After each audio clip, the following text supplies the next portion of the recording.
بسم الله الرحمن الرحيم الحمد لله رب العالمين والعاقبة للمتقين والصلاة والسلام على سيد الأنبياء والمرسلين اللهم انفعنا بما علمتنا وعلمنا ما ينفعنا وزدنا علما رب اشرح لي صدري ويسر لي أمري واحلل عقدة من لساني يفقهوا قولي۔ تفسیر کے سبق میں ہم اب تک قرآن کریم کے 30ویں پارے کی 16 صورتیں ترجمہ اور مختصر تفسیر کے ساتھ مکمل کر چکے ہیں۔ آج کے سبق میں ہم اس پارے کی صورت نمبر 17 جس کے دو نام ہے سورۃ الانشراح اور سورہ الم نشرح، اس صورت کا ہم آج آغاز کریں گے۔ جیسے کہ شروع سے ایک طریقہ رہا ہے کہ کسی بھی صورت کو شروع کرنے سے پہلے اس صورت کا مختصر تعارف کرایا جاتا ہے، اس کے بعد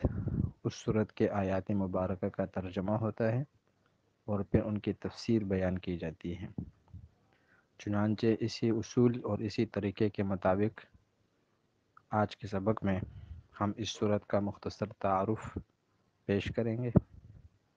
اور پھر اس کے جو آیات مبارکہ ہے ان کا ترجمہ کریں گے۔ چنانچہ سورہ الم نشرح یا سورۃ الانشراح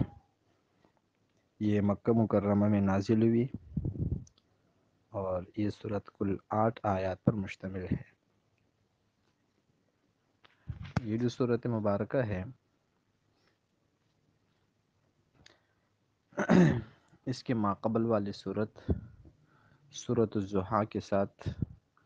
ایک ربط اور مناسبت موجود ہے۔ وہ اس طرح کہ سابقہ صورت کے اندر نبی کریم صلی اللہ علیہ وسلم کو اللہ نے جو انعامات عطا فرمائے ہیں ان انعامات کا ذکر تھا، اور اس صورت مبارکہ کے اندر آپ علیہ الصلاۃ والسلام کے فضائل کا ذکر ہے، جو فضائل اور جو خوبیاں اللہ نے آپ کو عطا فرمائی تھی۔ اسی طرح جو اس سے پہلی والی صورت تھی اس صورت کے اندر نبی کریم صلی اللہ علیہ وسلم کو کچھ چیزوں کے کرنے کا حکم دیا گیا تھا اور کچھ چیزوں سے آپ کو روکا گیا تھا۔ اسی طرح اس صورت کے اندر بھی اللہ تعالیٰ نے آپ کو کچھ احکامات عطا فرمائے ہیں، اس لیے دونوں صورتوں میں ربط، مناسبت اور تعلق موجود ہے۔ یہی وجہ ہے کہ بعض فرقوں نے ان دونوں صورتوں کو ایک ہی قرار دیا ہے اور وہ ان دونوں صورتوں کو ایک ہی رکعت کے اندر درمیان میں بسم اللہ پڑھے بغیر پڑھتے ہیں، لیکن حقیقت میں یہ دونوں صورتیں الگ الگ ہیں اور کچھ چیزیں ان دونوں صورتوں کے اندر مختلف بھی ہیں۔ اس صورت کا ایک شان نزول ہے، مفسرین نے لکھا ہے کہ ایک مرتبہ نبی کریم صلی اللہ علیہ وسلم نے اللہ تعالیٰ کی بارگاہ میں عرض کیا کہ اللہ، آپ نے ابراہیم علیہ السلام کو اپنا خلیل بنایا تھا، حضرت موسیٰ علیہ السلام کو کلیم بنایا تھا، حضرت داؤد علیہ السلام کے لیے لوہے اور پہاڑوں کو مسخر کر دیا تھا، اور حضرت سلیمان علیہ السلام کو ساری دنیا کی بادشاہت عطا فرمائی تھی، تو میرے لیے کون سا خصوصی امتیاز اور خصوصی انعام ہے؟ تو اس کے جواب میں یہ صورت نازل ہو گئی جس میں نبی کریم صلی اللہ علیہ وسلم کے ان مخصوص انعامات کا ذکر ہے جو آپ سے پہلے کسی پیغمبر کو اللہ نے عطا نہیں فرمائے تھے۔ آج کے سبق میں ہم پہلے اس صورت مبارکہ کی جو 8 آیات ہے ان کا ترجمہ کریں گے اور پھر کل انشاءاللہ ان آیات کی تفسیر کریں گے۔ چنانچہ اللہ تعالیٰ کا ارشاد گرامی ہے، اعوذ باللہ من الشیطان الرجیم، بسم اللہ الرحمن الرحیم، الم نشرح لک صدرک، کیا ہم نے آپ ہی کے لیے آپ کے سینے کو نہیں کھولا، ووضعنا عنک وزرک، اور کیا ہم نے آپ کے اوپر سے وہ بوجھ نہیں اتارا، نہیں ہٹایا؟ الذی انقض ظہرک، وہ بوجھ جس نے توڑ دیا تھا، جس نے جھکا دیا تھا آپ کے کمر کو۔ ورفعنا لک ذکرک، اور کیا ہم نے آپ کے لیے آپ کا تذکرہ اور آپ کا ذکر بلند نہیں کیا؟ فإن مع العسر یسرا، پس بے شک ہر مشکل کے ساتھ آسانی ہے۔ ان مع العسر یسرا، بے شک ہر مشکل کے ساتھ آسانی ہے۔ فإذا فرغت فانصب، پس جب آپ فارغ ہو جائیں تو محنت کیجیے، اٹھیے، اپنے رب کی عبادت میں مشقت اٹھائیے، محنت کیجیے۔ وَإِلَىٰ رَبِّكَ فَارْغَب، اور اپنے رب ہی کی طرف متوجہ ہو جائیے، اور اپنے رب سے ہی امید لگا لیجیے۔ کا آغاز اللہ تعالیٰ کے اس ارشاد سے ہوتا ہے، اعوذ باللہ من الشیطان الرجیم، الم نشرح لک صدرک، کیا ہم نے آپ کے لیے آپ کا سینہ نہیں کھولا؟ اس آیت کے اندر اللہ تعالیٰ نے نبی کریم صلی اللہ علیہ وسلم پر اپنے انعامات اور احسانات کا تذکرہ فرمایا ہے، جن میں سے پہلا انعام شرح صدر ہے، یعنی سینے کا کھول دینا۔ پھر ہے شرح صدر ایک روحانی اعتبار سے ہوتا ہے اور ایک جسمانی اعتبار سے ہوتا ہے۔ یہاں پر دونوں قسمیں مراد ہیں، یعنی ہم نے آپ کا سینہ تمام کے تمام کمالات، تمام کے تمام علوم، تمام کے تمام معارف کے لیے کھول دیا ہے۔ اور یہ جو درجہ ہوتا ہے یہ ہدایت کا آخری درجہ ہوتا ہے، اس سے بڑھ کر کوئی اور درجہ اور کوئی اور مرتبہ نہیں ہوتا، اور یہ اللہ تعالیٰ اپنے انبیاء میں سے کسی کو عطا فرماتے ہیں۔ چنانچہ حضرت موسیٰ علیہ السلام نے بھی اس مرتبے کے لیے درخواست فرمائی تھی، رب اشرح لی صدری ویسر لی امری، لیکن شرح صدر کا جو سب سے اعلیٰ درجہ حاصل ہوا ہے وہ آپ علیہ السلام کو حاصل ہوا ہے، جس کا اس آیت کے اندر ذکر ہے۔ جبکہ ایک شرح صدر وہ ہے جو ظاہری ہے اور جسمانی ہے، اور یہ جو جسمانی شرح صدر ہے یہ نبی کریم صلی اللہ علیہ وسلم کا متعدد بار ہوا ہے، لیکن احادیث مبارکہ میں جو اس کا ذکر ملتا ہے وہ 4 دفعہ ہوا ہے۔ پہلی دفعہ تب ہوا تھا جب آپ حضرت حلیمہ سعدیہ رضی اللہ تعالی عنہ کے گھر پر تھے، اور رضاعت اور دودھ پینے کے سلسلے میں آپ کا وہاں قیام تھا۔ اس وقت حضرات جبرائیل و میکائیل نے آ کر آپ کا سینہ مبارک چاک کیا، اور اس کے بعد دوبارہ اس کی سلائی کر دی۔ چونکہ یہ بچپن کا زمانہ تھا تو اس شرح صدر کا مقصد یہ تھا کہ عمومی طور پر بچوں کے اندر کھیل کود کی جو عادت ہوتی ہے اور ناپسندیدہ حرکات اور افعال کی جو عادت ہوتی ہے اور ان کی طرف جو میلان ہوتا ہے، ان چیزوں سے آپ کی حفاظت مقصود تھی۔ دوسری دفعہ شرح صدر تب ہوا جب آپ علیہ السلام کی عمر مبارک 10 سال تھی، اور اس مرتبہ جو شرح صدر ہوا ہے اس کی وجہ یہ تھی کہ ابھی آپ کے جوانی کے دن شروع ہونے والے تھے، اور اس وقت انسان کے دل کے اندر جو جذبات ہوتے ہیں ان جذبات سے آپ علیہ السلام کے قلب مبارک کو اور آپ کے سینے کو پاک اور صاف کرنا مقصود تھا، جیسے کہ غلط کاموں کی طرف انسان کا رجحان ہو جانا، مختلف قسم کے جذبات اور مختلف قسم کے شہوات کی طرف میلان ہو جانا، اس سے آپ کی حفاظت مقصود تھی۔ تیسری دفعہ آپ کا شرح صدر نبوت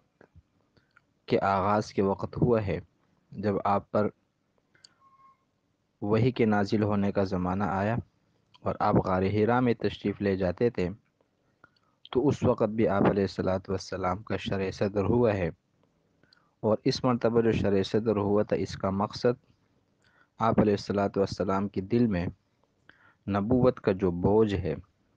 اور جو وحی کا بوجھ ہے اس کو برداشت کرنے کی صلاحیت کو پیدا کرنا تھا۔ چوتھی اور آخری دفعہ شرع صدر شب معراج میں ہوا ہے، اور اس وقت جو شرع صدر ہوا تھا اس کا مقصد آپ علیہ الصلاۃ والسلام کے قلب اور دل مبارک کو ایمان اور حکمت سے بھرنا مقصود تھا، اور جو آنے والا سفر تھا اس سفر کے اندر جن مقامات سے آپ نے گزرنا تھا اس کے لیے آپ کو تیار کرنا مقصد تھا۔ تو یہ کل 4 دفعہ ظاہری طور پر شرع صدر ہوا ہے۔ دوسرا انعام جس کا یہاں ذکر ہے وہ ہے وَوَضَعْنَا عَنْكَ وِزْرَكَ الَّذِي أَنْقَضَ ظَهْرَكَ، کہ ہم نے آپ پر سے آپ کا وہ بوجھ اتار دیا جس نے آپ کی کمر توڑ ڈالی تھی۔ اب یہ کون سا بوجھ تھا، اس کے بارے میں مفسرین کے مختلف اقوال ہیں۔ پہلا قول یہ ہے کہ بعض دفعہ آپ علیہ الصلاۃ والسلام بعض کاموں کو مفید اور مصلحت کے کام سمجھ کر اختیار فرماتے تھے، لیکن بعد میں معلوم ہوتا تھا کہ وہ کام بظاہر تو مفید تھا لیکن وہ اللہ کے رضا کے خلاف تھا، یعنی خلاف اولا کام تھا۔ تو آپ علیہ الصلاۃ والسلام کو اس پر دکھ ہوتا تھا اور آپ غمگین ہو جاتے تھے۔ یہ چیز آپ علیہ الصلاۃ والسلام سے اللہ تعالیٰ نے ختم کر دی۔ دوسرا مطلب مفسرین نے لکھا ہے کہ نبوت کے ابتدائی زمانے میں ایک تو آپ علیہ السلام پر وحی کا اثر ہوتا تھا، اور پھر آپ پر ساری دنیا میں اللہ کے دین کو پہنچانے کی ذمہ داری تھی، اور ساری دنیا سے کفر اور شرک کو ختم کرنے کا بوجھ تھا۔ ان ساری کی ساری ذمہ داریوں سے آپ علیہ الصلاۃ والسلام پر ایک قسم کا پریشر اور ایک قسم کا دباؤ آتا تھا۔ اسی لیے بعض روایت میں آتا ہے کہ آپ علیہ الصلاۃ والسلام کی داڑھی مبارک کے کچھ بال سفید ہو گئے، تو آپ نے فرمایا کہ اس سفیدی کی وجہ وہ آیت ہے جس میں اللہ نے مجھ سے فرمایا کہ فَاسْتَقِمْ كَمَا أُمِرْتَ، آپ اسی طرح کھڑے رہے جس طرح آپ کو حکم دیا گیا ہے، یعنی جیسے ہم نے آپ سے کام لینا ہے اسی طریقے سے ہم آپ سے کام لیتے رہیں گے۔ اس کے علاوہ بعض مفسرین نے یہاں پر بوجھ اور وزر سے مراد یہ لیا ہے کہ اس سے مراد شرعی احکامات ہے، اوامر اور نواہی ہے، اور ان کی تبلیغ ہے اور ان پر عمل ہے۔ ظاہر سی بات ہے اوامر شرعیہ اور نواہی شرعیہ ان کی پابندی کرنا یہ بہت بڑا مشکل کام ہے اور بڑا بوجھ والا کام ہے، تو یہ اس کی طرف اشارہ ہے کہ وَوَضَعْنَا عَنْكَ وِزْرَكَ، ہم نے آپ کے اس بوجھ کو ختم کر دیا۔ بعض مفسرین فرماتے ہیں کہ اس سے آپ علیہ الصلاۃ والسلام کا وہ غم اور وہ فکر تھی جو آپ اپنی امت کے لیے ایک درد اپنے دل کے اندر رکھا کرتے تھے، تو اللہ نے آپ کو شفاعت کا مقام عطا فرما کر اس بوجھ کو ختم کر دیا۔ بعض مفسرین فرماتے ہیں کہ اس سے مکہ مکرمہ سے نکلنے کا بوجھ اور غم مراد ہے۔ یہ مختلف تفسیریں کی جاتی ہیں، اور انہی تفسیروں کی طرف اشارہ کیا گیا ہے وَوَضَعْنَا عَنْكَ وِزْرَكَ، کہ ہم نے آپ کے اس بوجھ کو ختم کر دیا جس نے آپ کی کمر کو جھکا دیا تھا۔ اس آیت سے پچھلی آیت کے اندر ان انعامات کا ذکر تھا جو اللہ تعالیٰ نے نبی کریم صلی اللہ علیہ وسلم کو عطا فرمائے ہیں، جیسے شرح صدر، اور اس کے علاوہ وضع وزر یعنی سینے کا کھول دینا اور بوجھ کا ہٹا دینا۔ یہ اس آیت کے اندر تیسرے انعام کا ذکر ہے جس کو رفع ذکر کہا جاتا ہے، یعنی کیا ہم نے آپ کے لیے ہی آپ کے ذکر کو بلند نہیں کیا؟ حضرت ابو سعید خدری رضی اللہ تعالی عنہ سے ایک روایت مروی ہے جس میں وہ فرماتے ہیں کہ جب نبی کریم صلی اللہ علیہ وسلم پر یہ آیت مبارکہ نازل ہوئی تو آپ نے حضرت جبرائیل امین سے اس کا مطلب پوچھا کہ اس آیت میں میرے ذکر کے بلند کرنے سے کیا مراد ہے؟ تو انہوں نے فرمایا کہ اللہ تعالیٰ کا ارشاد ہے کہ جب جب میرا ذکر کیا جائے گا تو میرے ذکر کے ساتھ آپ کا بھی ذکر کیا جائے گا۔ جبکہ دوسرا مطلب بعض مفسرین یہ بیان کرتے ہیں کہ جب بھی آسمانی فرشتے اللہ تعالیٰ کا ذکر کرتے ہیں تو اس کے ساتھ نبی کریم صلی اللہ علیہ وسلم کا بھی ذکر کیا جاتا ہے۔ مفسر قرآن عبداللہ بن عباس رضی اللہ تعالی عنہ فرماتے ہیں کہ اس آیت کے اندر آپ کے ذکر کے بلند کرنے کا مطلب یہ ہے کہ اذان، اقامت، تشہد اور جمعہ اور عیدین، نکاح کے جتنے بھی خطبے ہیں تو ان کے اندر آپ علیہ الصلاۃ والسلام کا ذکر مراد ہے، جو اللہ تعالیٰ کے ذکر کے بعد کیا جاتا ہے۔ اس کے بعد اگلی آیت میں اللہ تعالیٰ نے فرمایا کہ فَإِنَّ مَعَ الْعُسْرِ يُسْرًا إِنَّ مَعَ الْعُسْرِ يُسْرًا، پھر یقیناً ہر مشکل کے ساتھ آسانی ہے، بے شک ہر مشکل کے ساتھ آسانی ہے۔ اس آیت کا مطلب یہ ہے کہ یہ جو آپ کے اوپر ہم نے جسمانی اور روحانی، ظاہری اور باطنی انعامات کیے ہیں، یہ ان مصائب، ان سختیوں، ان اذیتوں کی وجہ سے ہیں، ان کی برکتوں کی وجہ سے ہیں جو آپ نے ابتدائی نبوت کے زمانے میں اپنوں اور غیروں اور مشرکین کی طرف سے برداشت کیے ہیں، کیونکہ اللہ تعالیٰ کی شروع سے عادت مبارکہ ہے کہ وہ ہر مشکل اور مصیبت کے بعد انسان کے لیے سہولت اور آسانی کے راستے کھول دیتے ہیں، جس سے وہ مصیبت آسان ہو جاتی ہے۔ کیونکہ اگر مصیبت کے آنے کے بعد اس کے بعد سہولت نہ ہو، یا انسان مصیبت کے آنے سے پہلے ہی اس کا تصور اور اس کی سوچ میں لگا رہے، تو پھر اس مصیبت کو برداشت کرنا مشکل ہو جائے گا۔ اب اس آیت کے اندر آسانی اور مشکل سے مراد بعض مفسرین نے یہ لیا ہے کہ مشکل سے مراد آپ کی وہ عاجزی، وہ ناداری اور آپ کے وہ تکالیف ہیں جو مشرکین کی طرف سے آپ کو پہنچتے تھے، اور آسانی سے مراد پھر آپ کی مالداری ہے اور آپ کی فتوحات ہے اور آپ کی دین کی ترقی ہے۔ جبکہ بعض مفسرین نے اس کا مطلب یہ بیان کیا ہے کہ عسر سے مراد یہاں پر نبی کریم صلی اللہ علیہ وسلم کہ کمر کا بوجھ ہے، قوم کی گمراہی ہے اور ان کی طرف سے دی جانے والی اذیتیں ہیں۔ پھر پہلی والی آسانی سے مراد شرع صدر ہے، اور دوسری والی آسانی سے مراد دنیا اور آخرت کے اندر دیا جانے والا بہترین بدل ہے جو اللہ نے آپ کو دیا ہے۔ آخری آیت جو 2 آیتیں ہیں اس میں اللہ نے فرمایا فَإِذَا فَرَغْتَ فَانْصَبْ وَإِلَىٰ رَبِّكَ فَارْغَب، مطلب جب آپ فارغ ہو جائے تو پھر کوشش کیجئے، محنت کیجئے اور اپنے رب کی طرف متوجہ رہیے۔ اس کا مطلب یہ ہے کہ جب آپ رسالت کی ذمہ داریوں سے فارغ ہو جایا کریں تو پھر اپنے رب کی عبادت کے لیے بھی کھڑے ہو جایا کریں اور اپنے رب سے ہی پوری امید لگا کر رہیے، جو ان مذکورہ انعامات اور احسانات کا شکر ادا ہو۔ یا اس کا مطلب یہ ہے کہ جب آپ دعوت تبلیغ اور امور رسالت والے عبادت سے فارغ ہو جائیں، جو ایک اجتماعی عبادت ہے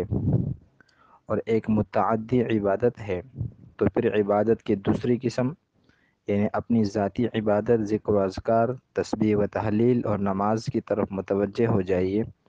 اس طرح آپ کی مبارک زندگی کا ہر ہر لمحہ، آپ کی ہر ہر گھڑی اللہ کی عبادت میں گزر جائے گی۔ تو ان آیات کے اندر اللہ تعالیٰ نے آپ کے اوپر پہلے اپنے انعامات کا ذکر کیا ہے، اور ان انعامات کے ذکر کے بعد جو ان انعامات کا تقاضا ہے، یعنی اللہ تعالیٰ کا شکر ادا کرنا، کیونکہ صرف زبان سے اللہ تیرا شکر ہے کہنا